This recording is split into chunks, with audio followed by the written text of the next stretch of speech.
20 minutos, o podcast do Colégio Salesiano Santa Terezinha. Eu sou a Beatriz. E eu sou a Bia. E hoje a gente está com um convidado muito especial, Padre Silvio. Obrigado pelo especial. Gente, Padre Silvio é muito especial. Ele tem um longo histórico de muitos conhecimentos, muitos famosos. Padre Silvio, conte-nos sobre sua relação com Roberto Carlos, Lady Di. Roberto Carlos é uma coisa de época, né? Da minha infância já, tem uma participação na minha história, né? Aquela coisa toda. Muitas músicas que ele fez para mim, né? Mas a gente conta no próximo, tá bom? Então, a gente vai conversar um pouquinho sobre seu trabalho, como que você faz aqui como pároco aqui da paróquia que está aqui dentro do colégio. Olha, já é a segunda vez que eu trabalho aqui no Santa Terezinha. A primeira vez eu trabalhei na pastoral do colégio, foi o melhor período do colégio até hoje. Nunca houve alguém igual, sabe? Hoje eu falo do Padre Rafael, mas mais ou menos se aproxima. Depois de 20 anos, aí eu tive a proposta de voltar aqui para a paróquia Santa Terezinha, né? Estou aqui agora há 7 anos, vou entrar no 8º ano, no próximo ano. Tudo indica que sim, né? E é uma alegria muito grande porque, mesmo atuando ali na paróquia, a gente tem esse campo de trabalho amplo, né? Não é a paróquia isolada ou o colégio isolado, né? A missão ela é ampla, então a gente está envolvido em muitas coisas pastorais, o pessoal, muitos alunos aqui estão lá na paróquia, a mesma coisa da paróquia aqui, o espaço é nosso, né? Então é um trabalho gostoso porque envolve tudo, né? Claro que na escola era direcionado para a molecada, né? Para os alunos. Hoje você tem os jovens, você tem as famílias, você tem projetos pastorais diversos, né? Então fica um trabalho muito dinâmico. Eu confesso que vale a pena, é bom demais. Padre, a gente sabe que a paróquia Santa Terezinha tem uma história muito bonita e a gente queria que você contasse um pouquinho dela para a gente. A nossa paróquia, neste ano de 2025, ela celebrou 85 anos. Foi no mês de outubro, né? Recente agora. E como igreja, a construção da igreja, em 2027, ela celebra 100 anos de construção. Então, nós estamos nessa transição, né, para o centenário da construção. Ela é uma história bonita, porque dos salesianos que passaram, das muitas pastorais que tivemos aqui, dos trabalhos que a gente realiza, né, na extensão hoje do território da paróquia, marca muito, sobretudo, a dimensão catequética dessa paróquia. É uma catequese familiar, não é? E a Bia conhece bastante, né? E envolve família, envolve, né, o envolvimento com os pais, etc. e tal. Então, a gente vai crescendo muito hoje em termos de participação, né? Hoje as missas são abarrotadas, a gente abriu mais horários de missa, porque não está dando conta. Claro, a igreja não é tão grande assim, sim, mas ela vem num crescente muito grande, né? Também dos jovens na catequese de crisma e na primeira Eucaristia, né? Isso tem sido um sinal interessante para nós, porque alguma coisa está acontecendo, né? De que, de repente, o trabalho está sendo bom e as pessoas se sentem bem aqui na nossa comunidade, né? Eu sempre falaria, sobretudo para os agentes pastorais, que a gente trabalhe com coração, né? E sobretudo essa coisa faz total diferença, né? Sobretudo essa coisa da acolhida, né? É tão chato você chegar numa comunidade, isso acontece até em escola. De repente é um aluno novo que chega, até você se adaptar, até você entrar nos guetos, né? E se a gente ganha nisso, né? De uma boa acolhida, de uma simpatia, então deixa o trabalho bem especial para nós também, né? E agora que você mencionou a pastoral familiar, assim, principalmente a participação, né, de tipo pais que ficam em casa, mas também alunos que estão aqui no colégio. Conta um pouquinho para a gente dos projetos, das atividades que tem na paróquia. As pastorais são bem diversas, né, e procura dinamizar muito essa lógica da vida em família. Então, isso começa já na catequese da criança, mas os pais têm um envolvimento muito grande. O diferencial nosso é que, se o filho está fazendo a catequese, os pais também participam da catequese. Então, eles também têm um horário dele. Padre, coisa chata. Não. Os pais têm crisma também, né? Os pais têm gostado disso, né?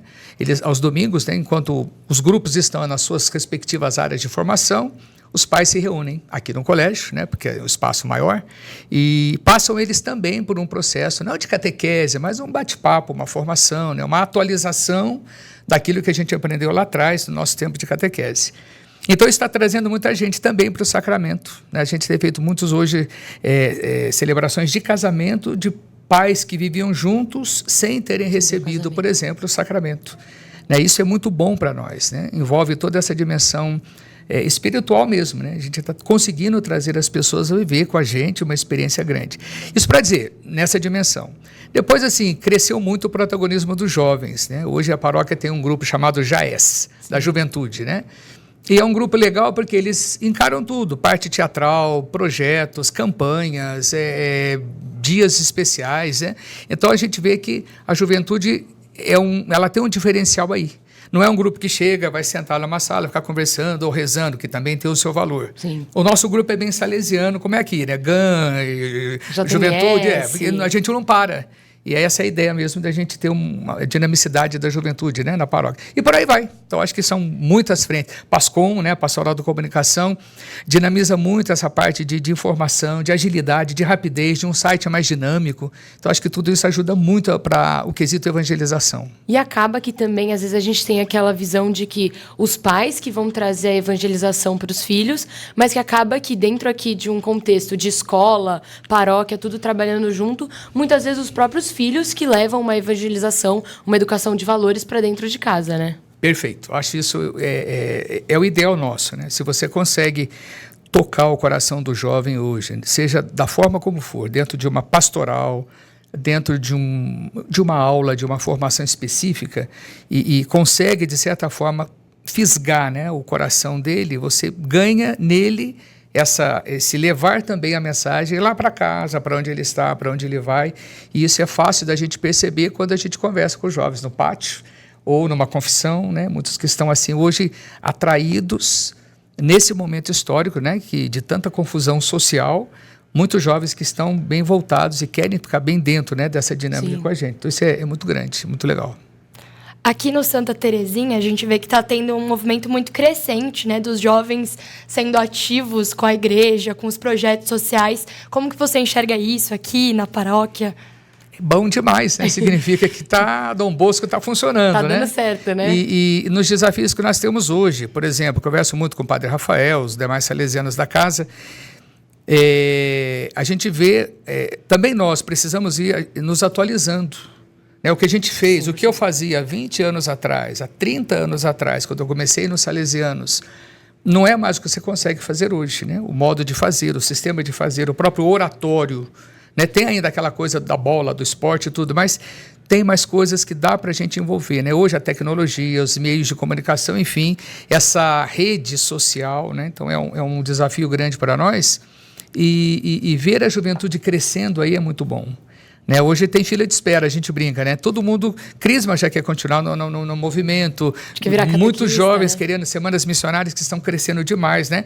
Antes fazia uma semana missionária aqui do colégio, agora já são 2, e tem gente querendo, né? Você tem que fazer uma seleção, por quê? Porque de alguma forma algo está atraindo esse pessoal, né? Então você sabe que você tem que ter mais coisa ainda para oferecer para a gente não frustrar esse pessoal, né? Vou curtir isso aí depois. O que eu vou fazer com isso? E acaba que também, nós como salesianos, a gente tem muito disso, né? Porque o foco é o jovem, e o jovem, como você disse, de 20 anos atrás, não é o mesmo jovem de hoje. Então, você vai sempre estar mudando e se adaptando, e é isso que você falou, achando novas formas de cativar e procurar alguma coisa que o fisgue mesmo, né? Sim. Que faça ele voltar para a igreja. Sim. E é muito gostoso, é o que você falou, Dom Bosco tá funcionando, Dom Bosco tá aí. Gostoso é isso aqui, né? Olha, duas jovens saindo do colégio, fazendo esse movimento aqui, que é também uma coisa boa, já respondendo a muitas coisas que a gente pode fazer hoje, né? Quer dizer, daqui a pouco vocês estão entrando no ar, né? Isso aqui vai estar chegando até alguém, né? E alguém que às vezes a gente nem sabe quem é, mas já é uma forma de fazer, né? Evangelização, comunicação, enfim. Sim. Qual que você acha que é a importância dessa educação salesiana, dessa união que acaba tendo dos valores para um futuro? Por exemplo, a gente vai se formar esse ano e a gente vai para o que a gente fala, a gente vai sair da bolha, que é estar aqui dentro do Santa Terezinha do colégio, e vai enfrentar o mundo real. Como que você enxerga essa educação para nós, por exemplo, que vamos sair? O desafio da educação hoje eu vejo, da educação de tudo, né? Vejo também pela parte da evangelização. A gente enfrentar um mundo muito violento, né? A gente vê que qualquer coisinha hoje o pessoal já chega arregaçando, né? E ali você tem que saber reagir rapidamente em tudo isso. num comentário, numa coisinha que de repente não é aquilo que eu penso. Então a violência verbal é muito grande, a violência dos relacionamentos. Então entrar nesse mundo hoje é muito assustador. A gente vê isso assim dentro de coisas simples do dia a dia, numa reunião, algo que não deu certo. Eu brinco às vezes na parte da evangelização. Todo mundo gosta de Deus. Mexe num pontinho que tirou você do seu eixo para você ver. Aí você vai pôr para fora, não é o seu lado cristão. Sim. Aí vai vir tudo que gritaria, xingo. Aí você vê, de fato, eu ainda não vivi um processo de me converter à pessoa de Jesus Cristo. Então, acho que esse grande desafio, né? Para quem está indo para esse mundo, né? Sai de uma bolha que é gostosinha. Eu brinco com os alunos, né? Aqui também, em outro colégio que eu ajudo, no Mazarella, lá. Eu falo para eles, aqui é gostoso, embora a gente reclame, tem coordenador, tem professor que é chato, fica em cima da gente. Daqui a pouco na faculdade já não tem isso. É você que vai cuidar de você mesmo, né? E daí para frente, né?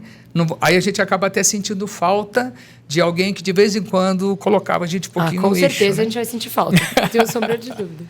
Você estava falando que as abordagens mudaram muito, porque os jovens vão mudando muito. Como que você fez para perceber e mudar mesmo o seu jeito de conversar com os jovens, de que você teve anos atrás, para conversar hoje, para que eles entendessem sem ficar julgando, sem ter essa coisa do rancor? Porque qualquer coisa parece que já desestabiliza o jovem hoje em dia. Então... Olha, Beatriz, eu falo assim... A gente vai na convivência, né? Acho que a cultura vai passando por um processo também de mudanças, né? A gente tem aquilo que são valores e a gente gosta e considera, né? São eixos, porém a gente dialoga, né, com isso. Dialogar significa que eu não vou abrir mão de coisas que para mim são importantes, mas como contextualizar isso. A própria palavra de Deus, ela pode ser contextualizada o tempo todo. Então, a forma da gente poder encarar isso é perceber, né? Como é que a gente... Em primeiro lugar, você sente o jovem que está aí diante de você, né? Com seus problemas, suas angústias, suas necessidades. Um assessor é isso, né? Ele tem que ter essa sagacidade de perceber que o que está diante dele é para ter algo a dizer, né? Para ter algo, pelo menos, a sinalizar ali.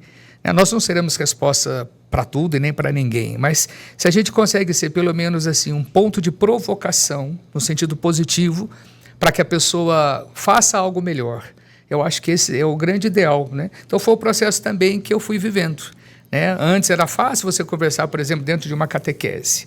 A doutrina é isso, ponto, acabou. Hoje, o mundo está um pouco mais esperto, né? Então, se você fala alguma coisa, alguém levanta a mão. Mas por que isso? Mas porque lá em casa não é assim. Mas, olha, eu vi isso aqui, mas a mídia, não sei o quê, e antigamente você não tinha essa velocidade do assunto. Então, era muito... Eu só vou descobrir no jornal amanhã. Hoje, não. Acabou de explodir, já está aqui. Né? Rápido demais. Então, ele tem um assunto na mão. E outra, aqui dentro eu tenho 300 possibilidades do mesmo tema. E aí é a hora de você ajudá-lo a discernir. Cuidado, né? Vai ver bem direitinho qual é o endereço disso aí, porque tem muita gente vendendo peixe por... Né? Então, você fica...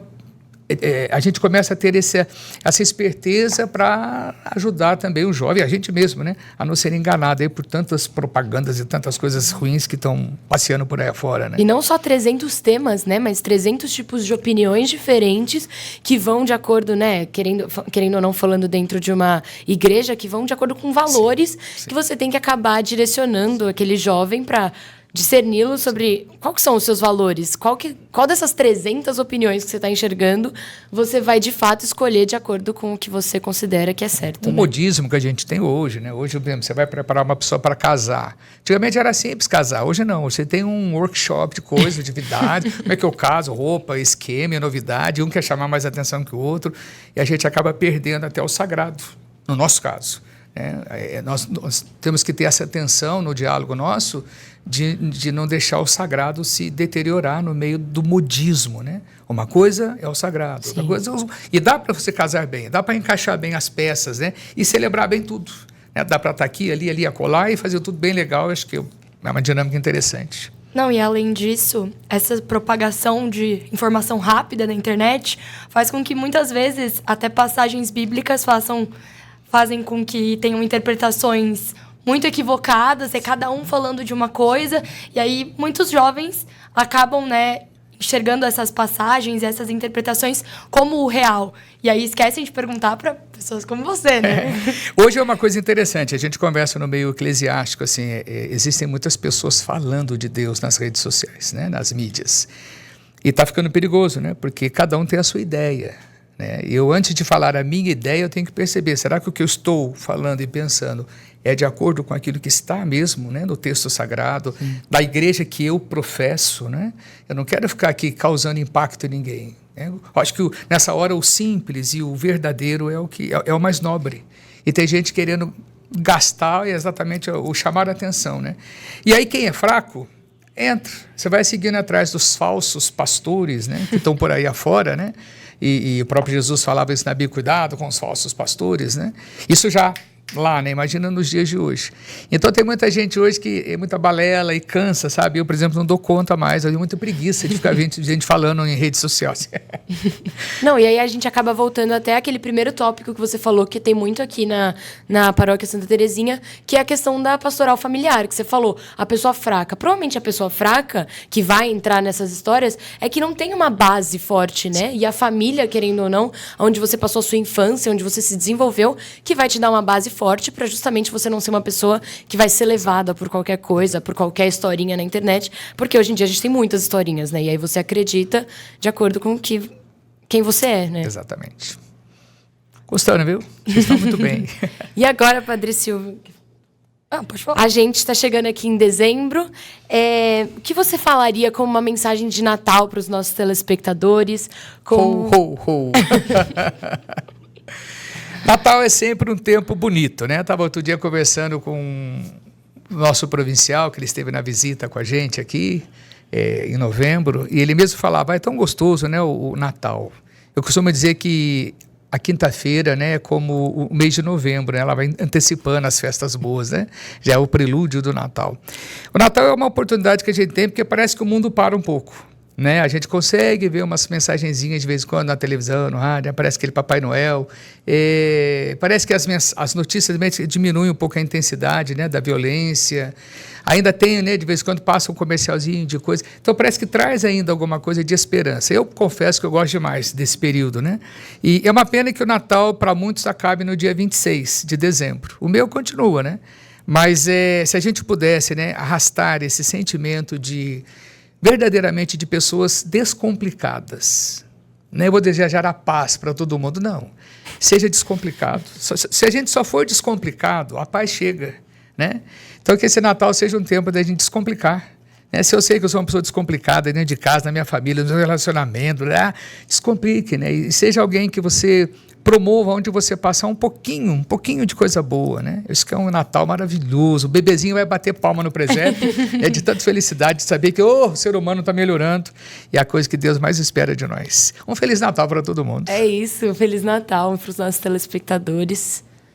Muito obrigada, Padre Silvio, pela sua presença. Gente, nosso episódio está no YouTube, no Spotify e com cortes no Instagram. Espero que vocês tenham gostado. Muito obrigada mais uma vez, Padre Silvio. Gratidão por estar aqui com vocês, essa galera maravilhosa de Santa Terezinha, de quem eu amo, e Deus abençoe. Amém. Obrigada, Padre.